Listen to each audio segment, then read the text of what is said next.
কয়েকদিন ধরে কথা হচ্ছে রূপপুর পারমাণবিক বিদ্যুৎ প্রকল্প চালু হয়েছে।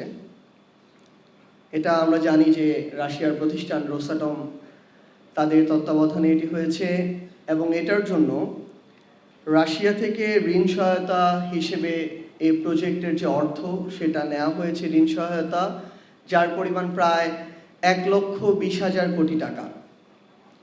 এবং ইউএস ভিত্তিক ওয়েবসাইট গ্লোবাল ডিফেন্স কর্প তারা তাদের পরিসংখ্যানে বলছে যে এই যে 1,20,000 কোটি টাকার প্রজেক্ট,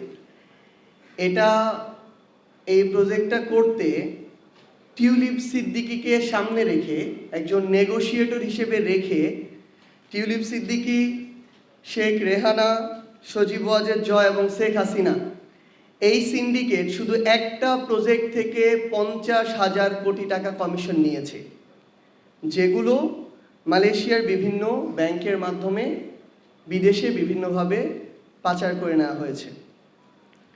এইভাবে বাংলাদেশে বিগত 16 বছরে আমরা দেখেছি মেগা প্রজেক্টের নামে মেগা ডাকাতি হয়েছে এবং এগুলোর মধ্য দিয়ে দিন শেষে আমাদের যে প্রয়োজনীয় যে মেগা প্রজেক্টগুলো ছিল সেগুলোকেও দীর্ঘমেয়াদে বাংলাদেশের মানুষের উপরে, দেশের উপর একটা বোঝা হিসেবে অবতারণ করা হয়েছে।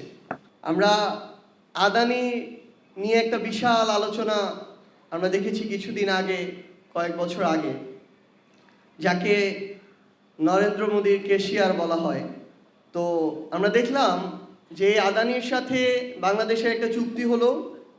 ভারতের বিখ্যাত সাংবাদিক পরাঞ্জয় গুহ ঠাকুরতা তিনি তার একটা লেখায় বলছেন যে এই যে চুক্তিটা হলো বাংলাদেশের সাথে আদানির, এটা যতটা না বাংলাদেশের জন্য অতি জরুরি, তার চেয়ে বেশি হচ্ছে মোদিকে খুশি করার চুক্তি, এবং তার চেয়ে বেশি হচ্ছে শেখ হাসিনা বাংলাদেশের ক্ষমতায় টিকে থাকবে, এই টিকে থাকার ফিটা আদানির মাধ্যমে মোদিকে পাঠানো হতো, যেটার আরেকটা নাম ছিল ক্যাপাসিটি চার্জ।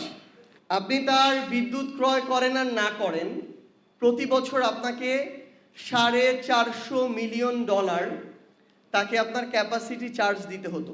তার চেয়ে বড় দুঃখজনক হলেও সত্য যে এটা যখন নীতি বহির্ভূত হচ্ছিল, তখন শুধুমাত্র ওই চুক্তিটা করার জন্য নীতিটার পর্যন্ত পরিবর্তন করা হয়। এইভাবে ক্ষমতায় টিকে থাকার জন্য ঠিকাদারদেরকে, যারা ক্ষমতায় টিকে রাখে, তাদেরকে চার্জ দেওয়া হয়েছে। 2009 সালে আমাদের ঋণের পরিমাণ ছিল 2,76,000 কোটি টাকার মতো যখন আওয়ামী লীগ ক্ষমতায় আসলো, এবং তাদের পতন হওয়ার সময় 24 অগাস্টে বাংলাদেশের ঋণ প্রায় 18,36,000 কোটি টাকা, যেটা প্রায় 6 থেকে 6.5 গুণ বৃদ্ধি পেয়েছে এই অল্প কয়েক বছরে। এবং আমাদের বর্তমানে এই যে ঋণের বোঝা, আমরা যদি আগামীতে আর কোনো ঋণ নাও নেই, তাও এই বোঝা আমাদের শোধ করতে প্রায় 40 বছর সময় লাগবে।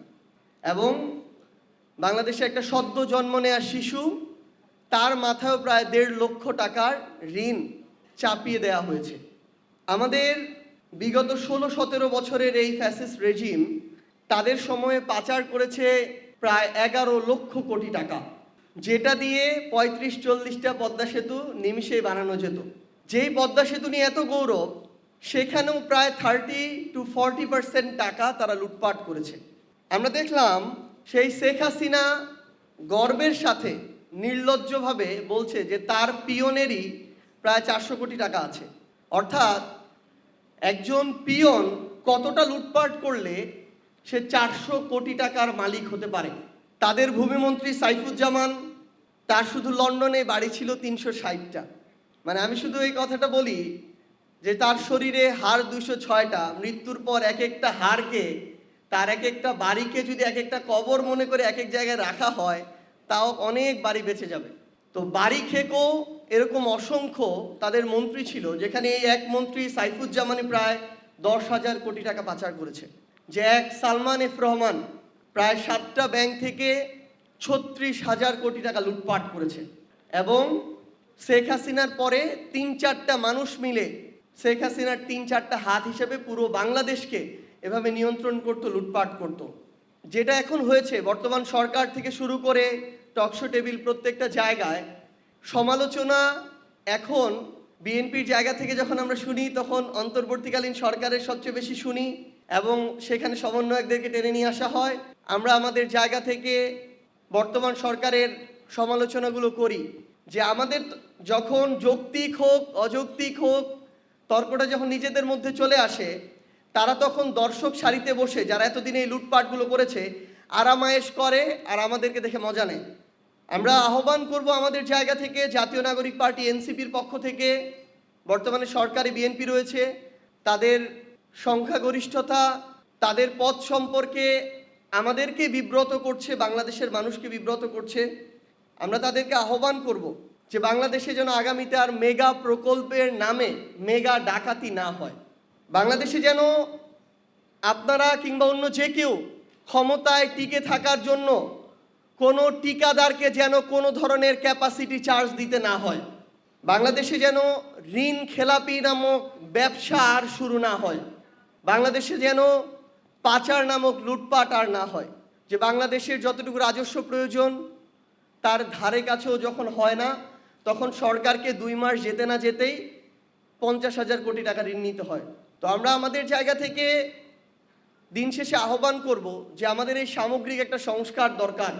আমরা গ্রামে দেখি 16 থেকে 20 গ্রেডের একটা চাকুরির জন্য, একটা পিয়ন পোস্টের চাকুরির জন্য মানুষ নিজের ভিটা বাড়ি বন্ধক দিয়ে 10-15 লাখ টাকা ঘুষ দিতে রাজি থাকে, কিন্তু একজন পিয়ন তার ওই বেতন দিয়ে কোনোদিন তার সংসার ভালোভাবে চালাইতে পারবে না। তার মানে ওই 10-15 হাজার টাকা তার মূল লক্ষ্য না, তার মূল লক্ষ্য ওই পদটাকে ব্যবহার করে অসৎ উপায়ে আরও টাকা উপার্জন করা, যেখানে মানুষদেরকে জিম্মি করা হয়, যেখানে অনেক মানুষের সাথে বৈষম্য হয়, অনেক মানুষের সাথে অন্যায় হয়, যেখানে মানুষ তার ন্যায্য অধিকারটা পায় না। তো সামগ্রিকভাবে আমরা একটা চক্রের মধ্যে, দুষ্টু চক্রের মধ্যে ঢুকে গিয়েছি। আমাদের এটা থেকে মুক্তি প্রয়োজন। এটাতে যেমন আমাদের ব্যবসায়ীদের এগিয়ে আসতে হবে, সাধারণ মানুষকে এগিয়ে আসতে হবে, আমলাদের এগিয়ে আসতে হবে। সবার আগে যারা এই পলিসি মেকার, যারা আজকে আমাদের এই সরকার চালাচ্ছেন, যারা ক্ষমতায় থাকেন, তাদেরকে এগিয়ে আসতে হবে। আপনাদের যদি সদিচ্ছা থাকে, আমরা বিশ্বাস করি আমরা প্রত্যেকেই আপনাদেরকে সহযোগিতা করার জন্য প্রস্তুত আছি। তারা যেন এটা মনে রাখে যে তারা যত অপচেষ্টাই করুক না কেন, তাদেরকে যতজন যতভাবে প্রভাবিত করুক না কেন, কিংবা তাদেরই যতভাবে এটাকে ভিন্ন খাতে নেয়ার ইচ্ছা থাকুক না কেন, তারা চাইলেও এটা আগামীতে করতে পারবে না, আমরা করতে দিব না। এবং আমরা সবাই মিলে যদি আমাদের কণ্ঠটাকে জারি রাখি, আমরা সবাই মিলে যদি আমাদের কাজটুকু করে যাই, আমাদের প্রতিবাদ ওই সংসদ থেকে রাজপথে আমরা যদি জারি রাখতে পারি, বাংলাদেশে আগামীর কোনো সরকার বাংলাদেশকে, বাংলাদেশের মানুষকে, আমাদের কাউকে আর বিপথে নিতে পারবে না ইনশাআল্লাহ।